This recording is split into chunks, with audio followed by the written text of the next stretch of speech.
संगीता गुप्ता है जी। मैं विक्रमगंज की रहने वाली हूँ, रोहतास जिला। जी। तो ये अचार उचार बनाने का जो व्यवसाय आपने शुरू किया है, कब से शुरू किया है? हम 2012 से मशरूम से काम स्टार्ट किए थे। तो अच्छा। मशरूम तो सीजनली चीज़ है कि उसको हम दिसंबर से लेकर के और अप्रैल तक लगा सकते हैं। उसके बाद हमको लगा कि और कोई काम करें, तो दिमाग में आइडिया है कि हम अचार का ही व्यवसाय करें। मेरा एक ही मकसद था कि हम अपने पैर पर खड़ा रहें। जी।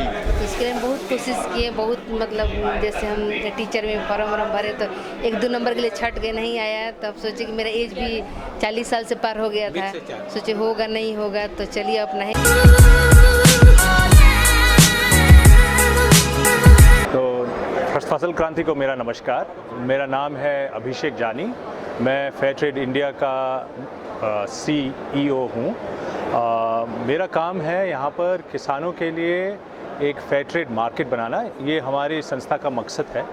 तो फेयर ट्रेड एक अंतर्राष्ट्रीय नेटवर्क है जिसमें हमारा पूरा मुद्दा ये है कि किसानों को एक्चुअली बढ़िया और सही दाम नहीं मिलता है।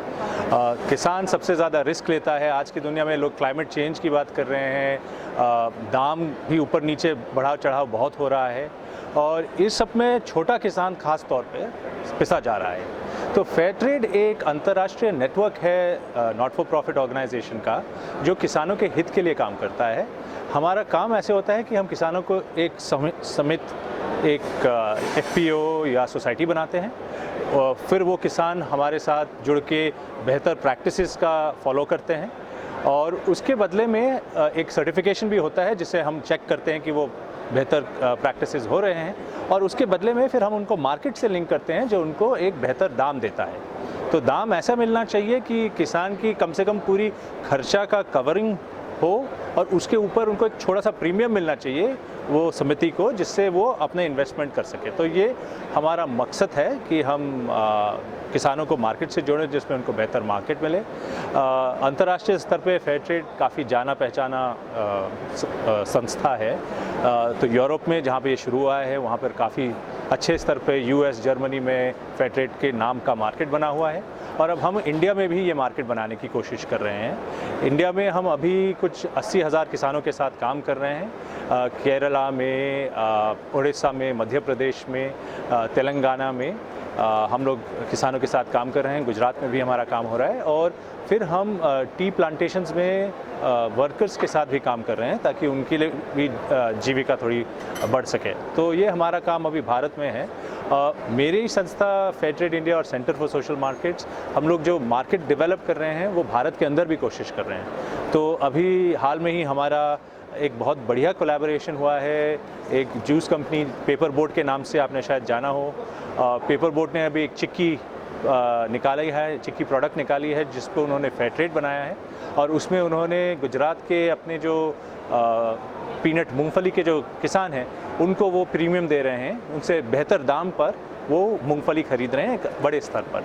तो ये एक बड़ा है। उसके साथ हम काफ़ी छोटे स्तर के बिजनेसेस के साथ, स्टार्टअप बिजनेसेस के साथ भी जुड़े हुए हैं, जिसमें चॉकलेट हो, कॉटन बेस्ड फैशन के प्रोडक्ट्स हो, स्पाइसेस हो, थोड़ा चावल, ऐसे अलग अलग, और चाय। ये हमारे मेन प्रोडक्ट्स है भारतीय मार्केट के लिए। अभी हाल में ही हमारा एक नया प्रोजेक्ट शुरू हुआ है यूरोपियन यूनियन के साथ, जिसने यूरोपियन यूनियन हमको एक फंडिंग दी है कि हम भारत और भूटान दोनों जगह किसानों के लिए ये फेयर ट्रेड मॉडल है।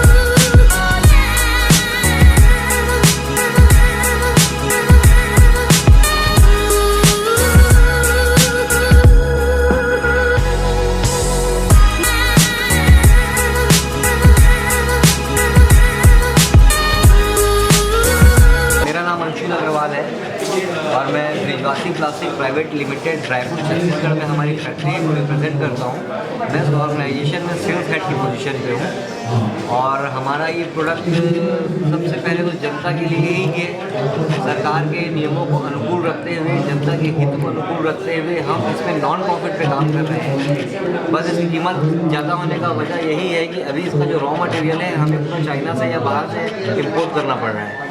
तो वहाँ से लाने पर, और इसके लिए मैं बिल्कुल इस मीडिया के माध्यम से सरकार तक अपनी इस बात को बिल्कुल पहुँचाना चाहूँगा कि अगर लोगों को इसके सही यूज़ करवाना है सर, तो 18% के GST को बिल्कुल कम किया जाए, और मेरे हिसाब से तो ख़त्म किया जाए। 18% की GST बहुत ज़्यादा होती है दूसरे प्लास्टिक आइटमों में 12% की प्लास्टिक, जबकि ये प्लास्टिक नहीं है फिर भी इसमें 18% की GST अगर ज़्यादा रहेगा तो इसकी कीमत ज़्यादा आएगी, लोगों तक पहुँचने में इसे काफ़ी असुविधा का सामना करना पड़ेगा। ओके, थोड़ा सा नेट सेट के बारे में भी अपने बता दीजिए कि इसकी क्या खासियत है। इसकी खासियत में ऐसा कुछ नहीं आएगा, इसलिए मैं 2 मिनट आप रुकिए। पहला फ़ायदा तो इसका सर ये है कि ये जो लोगों की ज़रूरत थी प्लास्टिक का कैरी बैग, उसका ये प्लास्टिक के बगैर में सबसे अच्छा विकल्प है।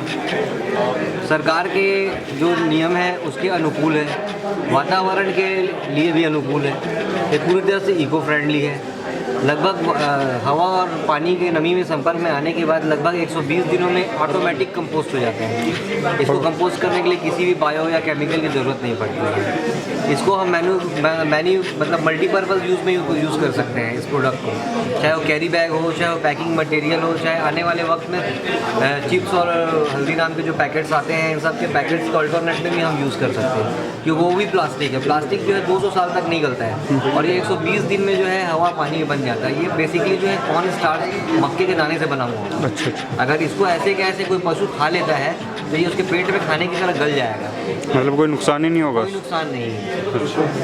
अब पूरी तरह गवर्नमेंट से पास है ये, CPET CPCB सारे सर्टिफिकेट्स हमारे पास अवेलेबल है। तो इसमें ये पर्यावरण को कोई नुकसान नहीं है इससे? पर्यावरण को उसमें कोई नुकसान नहीं है, ये तो कॉर्न स्टार्च है, खाद्य है। उसको ऐसे ही भी मतलब अगर गाय या जानवर खा ले इसको तो अच्छा नहीं, गल जाता है। पॉलीथीन तो है नहीं है। हाँ, ये कॉर्न स्टार्च है, कॉर्न स्टार्च से बना हुआ है। अच्छा, हाईएस्ट कितना वजन का बनता है? बड़ा से बड़ा भी बैग? ये बड़े से बड़ा भी बनता है, माइक्रोन का खेल होता है इसमें। अच्छा, ये कितना 25 माइक्रोन? जैसे हमारा जो 5 kg का बैग है वो 30 माइक्रोन का है। 30 माइक्रोन का है। बाकी ऑल इंडिया में जितने भी दूसरे मैन्युफैक्चरर्स बना रहे हैं वो मैक्सिमम 25 माइक्रोन का बना रहे हैं। ओके। 25 माइक्रोन में क्या होता है कि जैसे उसकी कंपोस्टेबिलिटी 120 दिन जो मैंने कही है, 150 दिन लगभग। हाँ, तो वो क्या होता है ये लगभग 150 दिन हो जाती है। और उन लोगों का क्या होता है कि अगर वो 4 बार 5 बार रीयूज हुआ तो फिर वो नीचे से फटने लगता है। अच्छा, कम कंपोस्टेबल में तो हम जो है उसको एक्चुअली 5 kg का जो बैग है वो कम से कम लास्टिंग करें। अगर वो 10 बार 15 बार भी यूज़ होता है तो उसके हिसाब से हमने उसकी थिकनेस दी और पीसेस भी उसके अच्छे आते हैं। अच्छा।